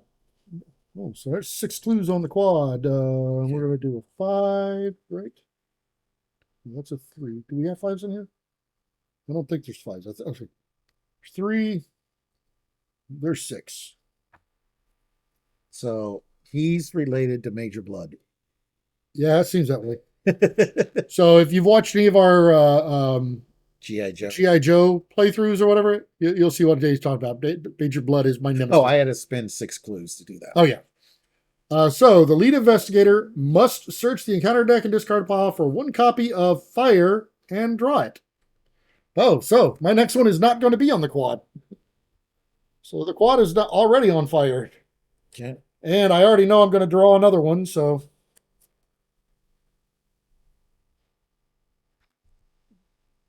I think we found him, and he brought fire. He is the god of hellfire. And he brings us fire.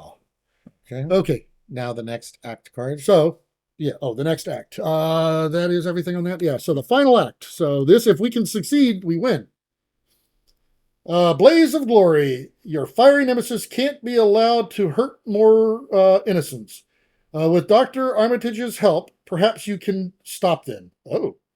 Spend 1 clue per player as a group to deal 1 damage per player to an enemy at your location.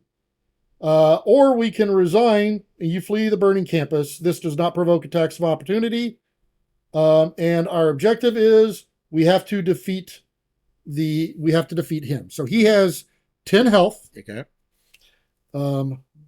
We already know, well, we haven't got to there yet. So we're trying to do 10 damage to him. So I can actually do some damage, but I don't have a lot of attacks left.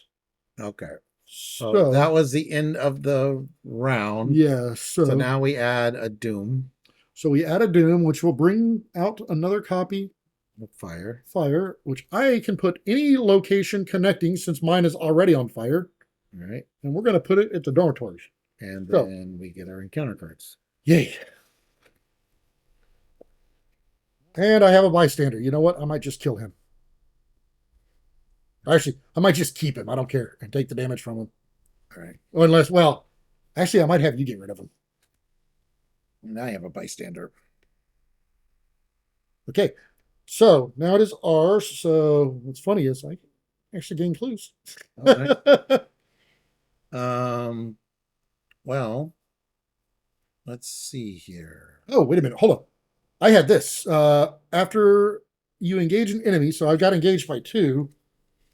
I can bring back, I don't have an event that's going to help me. Oh, actually, yeah, I don't have an event that's going to help me. So never mind. Not even going to bother. Yeah, none of these cards help. All right. So let me get rid of my bystander. So basically, we need clues to damage him. Yeah. And then, that draws 3 cards. That costs 2 actions. That's only a 1. And he's engaged with me. If you come up. Yeah, but I got to get rid of my bystander first. So, well, give me the bag. Is it easier to evade him? Because you'll get bonuses out of it? His evasion's only 1. Oh, that's true. He's not a hunter. Yeah, he doesn't move at all. So. Oh, yeah. Let me, in that case, I probably want to. Yeah, let's do that first. So first action, I'll get my covert ops out. Then I'll evade him. Oh, that's victory. That would be the only reason you want to take that. But. Yeah. Or to get the clues, but. Yeah, that's true. Oh, yeah, because. Well, we'll just see if we need them. So 5, the first action I perform each round does not provoke attack of opportunity. Oh, okay. Oh yeah, that would have provoked the attack of opportunity. So I used his power already when I played the covert ops because I'm engaged with him. Oh yeah. All right. So yeah, so I'm going to evade. I am currently, what did I say? 5. Yeah, 5 5 to 1. to 1 plus 4. Okay, so I evade him. I'm going to draw a card and gain a resource. Okay, now you're going to use Ollie. Yeah, but I don't see what my new card is.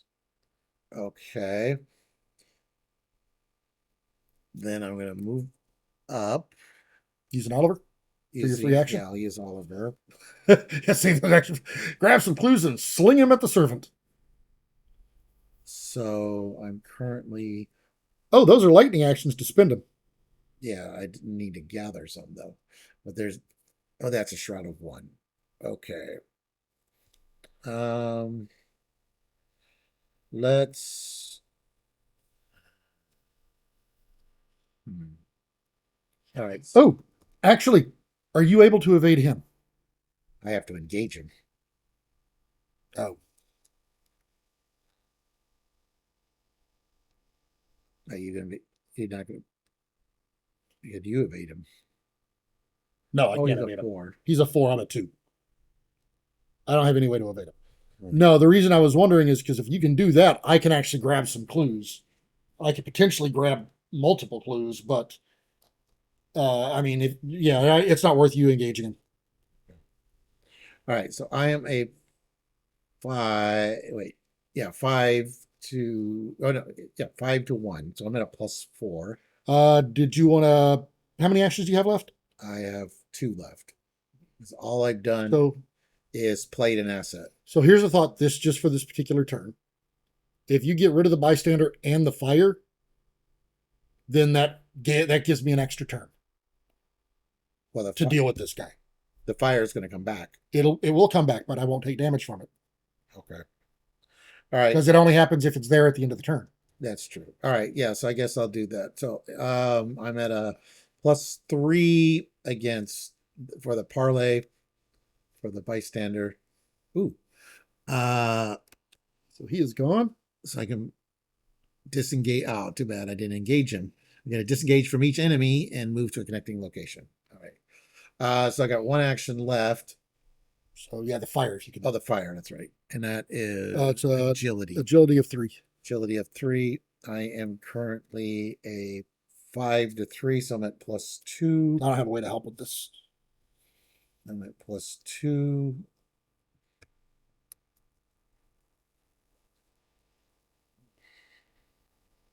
Plus 1. All right, so That the fire is gone. gone for the moment, but it will be back. So we're just going to put it over here. Yeah. Okay, so my action. So the first thing I'm going to do is now he is the this will heal, so that gives me a little time. I am going to Go nuts. I'm going to use the machete to swing at him. So the machete. So I'm at 5, 6, 7 to 4. So I'm at a plus 3. And this is to do 2 damage to him.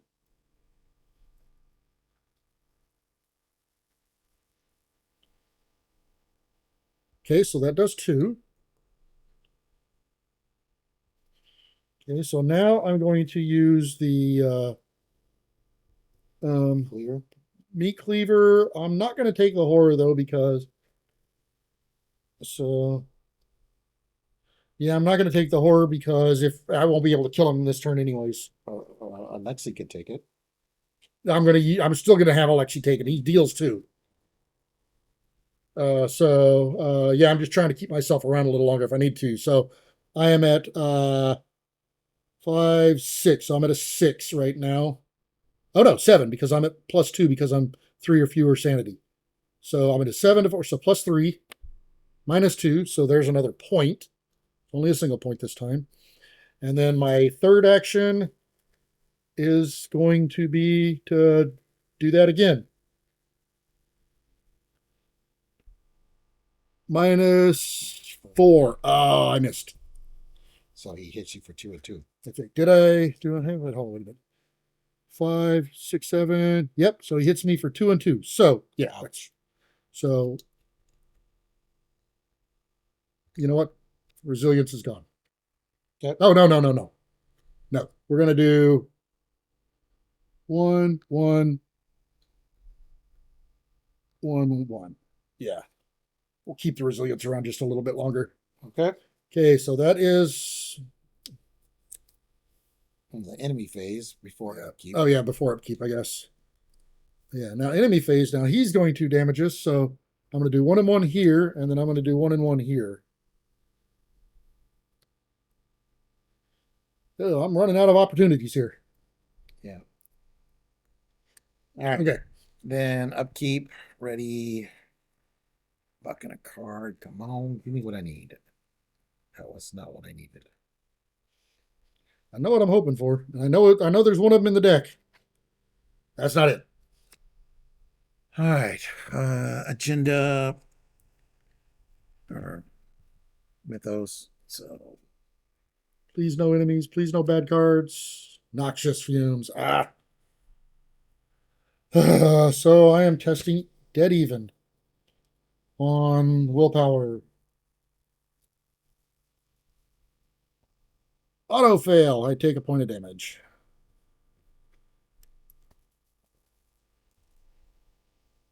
oh yeah, we're gonna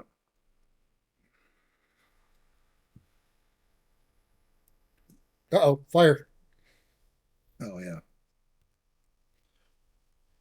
Oh no, that means they're going to take the damage right now. No, it's at the end of the phase. It, It's at the end of the phase. oh, at the end of the investigation phase. Okay, that's fine. That's fine. And then we're going to need one more we're going to have to put one there. It's because now when we doom at the normal time. Oh, you didn't do one earlier when I added? Not yet. No, right then I did. That's the one that just went there.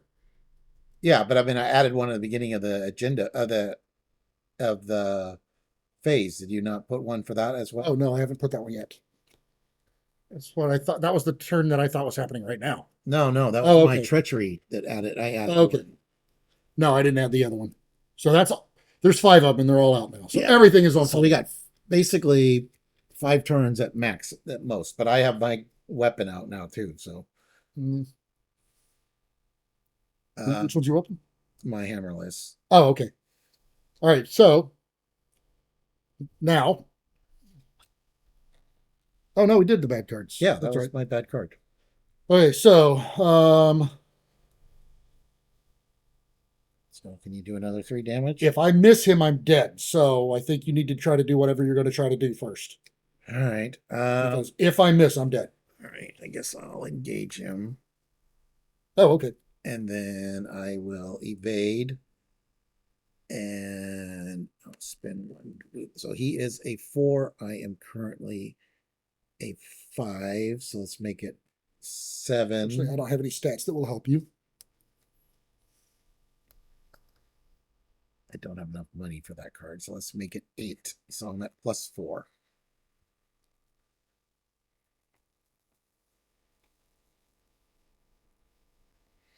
Okay, so he's evaded. And then I'm going to get a buck. And I'm going to draw a card. Then, so that was, first action was evade. So second action, I'm going to attack him using my hammerless. So I'm fighting at 5. He is exhausted, so I'll do 2 damage if I hit. Let's make it 6. Let's make it, no, let's do it that way. So, because I still have 2 actions. Oh, okay. Let's make it, now let's make it 6. 6 to 4. So I'm only at a plus, or yeah. No, it's combat. Yeah, 6 to 4. Same thing. 5. Oh, wait, do I get, no, I don't get any bonus for that. Okay.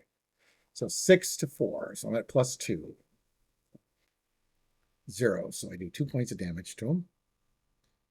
2 points. Okay. So my third action, I'll use the hammerless again. You're using fight actions? I'm using agility. Agility. I can't. It's a fight action, but it's using agility. Okay, I can't help you then. Yeah, but I figured you can. If I can get him, if I can do 7 damage to him, you could probably kill him, right? I'm actually going to try to grab a clue first. If you can get him 7, I should be able to, but I'm going to try something first. Okay. I can actually get this. This So is I'm within at my range. 7 to 4, so I'm at a +3. -3. Okay, so that does 2 more. Yep, 2 more. Okay, so 2, 4, 6, 7.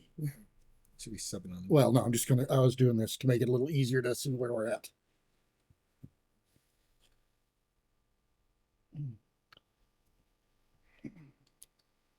Yeah.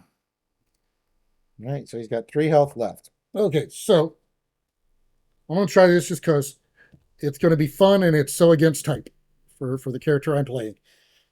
I am going to try to investigate for 1. I'm at a +1. Oh, we're only 1 bad card for me here. Or 1 bad token. Okay, so -3. -4. Well, I was at a +1. Oh, actually, so +1. So it's -0, 0, -1, -2. So -2. What? Right? Oh, It's a -3. If you do, no, so it's a it's a -4 by itself. So -4 + 1 is -3. 3, but I'm only trying to get a 0. So Oh, you mean the shroud went down? You're going by the shroud. yeah, no. No. No. I can't fail by 3 because it's only a 1. 1's the highest I can actually fail by. Right. Because the difficulty is 1. Right. Yeah, but I'm saying your end result was Yeah. -4. End result's -4, but I failed by 1, Oh, which means I can look what I found. Okay. spin 2 to play. Look what I found. Fail by 2? If you fail by 2 or less 2 or less. Okay. while investigating, All right. you can discover 2 clues at your location. So I'm going to grab 2 Is clues, that what you can do? Is spin 2 clues to do the damage? spin 1 clue to deal Spin 1 clue per. per investigator. Yeah. Yeah, so 2 So, clues yeah, to so deal 2 damage. I'm going to spin the 2 clues And that's to deal an 2 action damage. to do that, by the way. Yep. So that's 2 actions. 2 clues to do 2 damage. I just wanted to do that. That was fun. Okay. Okay, where'd my card go? What do I do with my card? Okay. There we go. Where's my card? Okay. Now Now he's got 1 hit point left. I got 1 hit point left. Oh, he would have healed. He healed that at the beginning of the turn. I'm going to use my meat cleaver, and Alexi is going to take the damage for me to try to do 2 points of damage to him just to knock him out, just because I want to do the extra damage. But so I'm at a 7 to 4. Make it 8 to 4.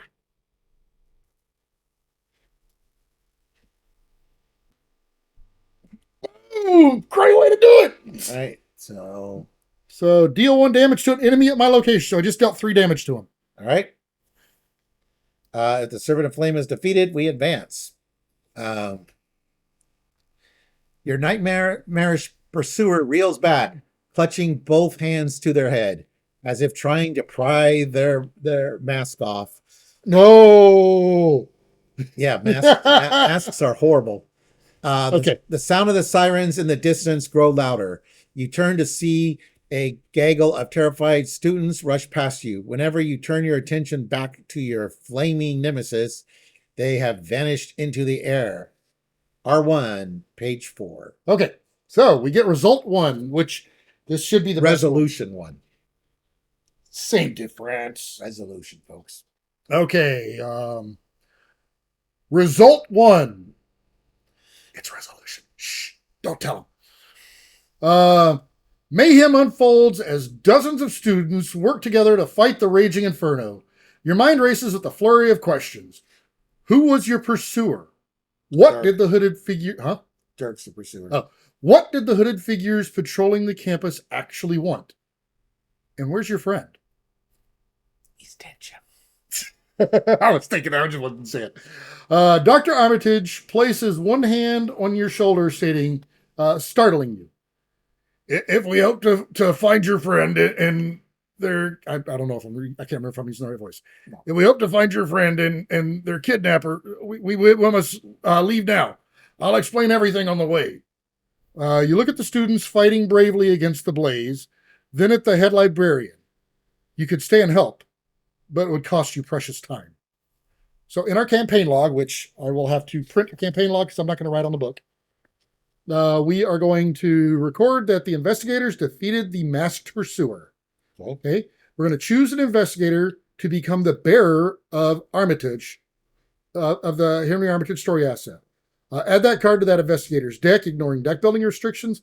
It does not count toward that investigator's deck size. So based off that, I'm going to say you should probably have them. Is what I think. I mean, me getting the extra stat boost would be nice. He's also a 3/3. Yeah, but the extra stat boost would be phenomenal for me, but I think what he does for you is probably really, really good. Okay. I mean, I would love to have him, but I think he's better for you. All right, so, but yeah, so he will not count against your limit when he comes out.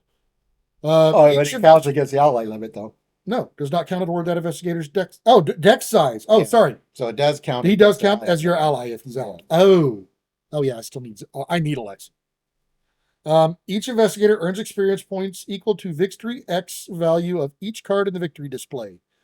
So investigators earn 3 bonus experience as they reflect on the events of the night. So we get 3, 4, 5.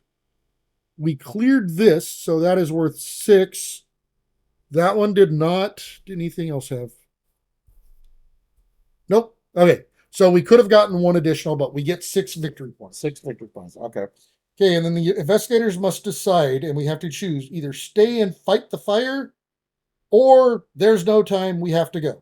Okay, so we have to come up with this decision. And technically, this is the other place that the lead investigator comes into play. If we cannot come up to a decision, the lead investigator makes the decision. But I'm willing to discuss. So what do we think? Do we want to stay and help fight the fire, or do we need to do the time? I mean, I would love to stay and help fight the fire. I know we're going to get some kind of benefit out of it if we do it, but I also know that, I mean, if we're in a no-win situation here. Yeah. Something bad's happening. My guess, and we haven't seen these scenarios at all, obviously, because the book just came out yesterday. My guess is if we help put out the fire, then Doom is probably going to be, some amount of Doom is going to be added to Agenda 1A. Yeah, that's kind of what I'm thinking as well. But we probably get...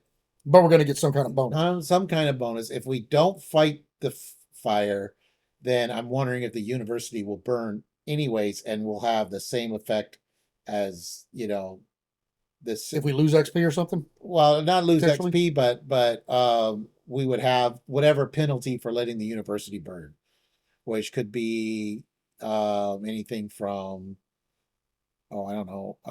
Who knows what it could be? Who knows what it could be? Yeah, we could. I mean, he might come back in the next scenario. If we might not have access to something that we would. So, I mean, I'm willing to stay and try to help fight the fire and deal with whatever the consequences are. I guess it's probably add 1 or 2 Doom to the starting agenda. Which is not a great thing, but because in this case, we would have still had a little bit of room, but we know it can come down really tough. But I'm willing to bet. Let's try to do the humanitarian thing here and see if we can help. Let's do a state fight. So we move on to resolution 2. Your eyes sting from the acrid smoke as you work hard, hand in hand with the others, to quench the hungry flames. You manage to hold the flames at bay until the Arkham Fire Department arrives on the scene. With the situation under control, you hasten to meet up with Dr. Armitage. In your campaign log, record the investigators saved Miskatonic University. Each investigator earns 1 bonus experience. Oh, nice. Okay. But suffers a physical trauma. There's the negative. So we take a permanent point of damage. Now, we start with a point of damage. However, and I think that's every subsequent round, right? It's every scenario, yeah. However, you can heal that back to temporarily get it back. But at the beginning of the next scenario, it's gone again. So I'm going to have 7 physical, 6 mental. And I will be at 8 and 5. Yeah. Okay. And then, but we got a bonus experience. Okay. And proceed to scenario 2, smoke and mirrors. All right. Okay. And that will be for a different video. All right. Cool. So we will try to figure out what we want to spend our XP on. We'll talk about it in the beginning of the next video. And we'll do scenario 2 next time. Okay. And so now, since we've got our XP, we can do it. Now we are free to modify the decks. Well, we can. Yeah. spend XP to upgrade. Yeah, you can spend XP to upgrade. If you add another level 0 card, if you replace one with a completely different card, that does cost you 1 XP. Yeah. However, if you replace it with like a level 2 or 3 card of something completely new, that does not cost you additional XP. Just the XP for the card itself. All right. So yeah, we'll go over what changes we made with the cards, because I haven't even looked at all the upgraded. Well, we've glanced at them, but I don't even remember Well, what they the were. unboxing when Yeah. you got them. Yeah. We looked at it, but I don't remember what they were. All right. Well, anyways, thank you for watching, everyone. Please like and subscribe. And if you want to see more content by us, go and hit that notification bell down there, and you'll get alerts whenever we post new videos. All right, see you.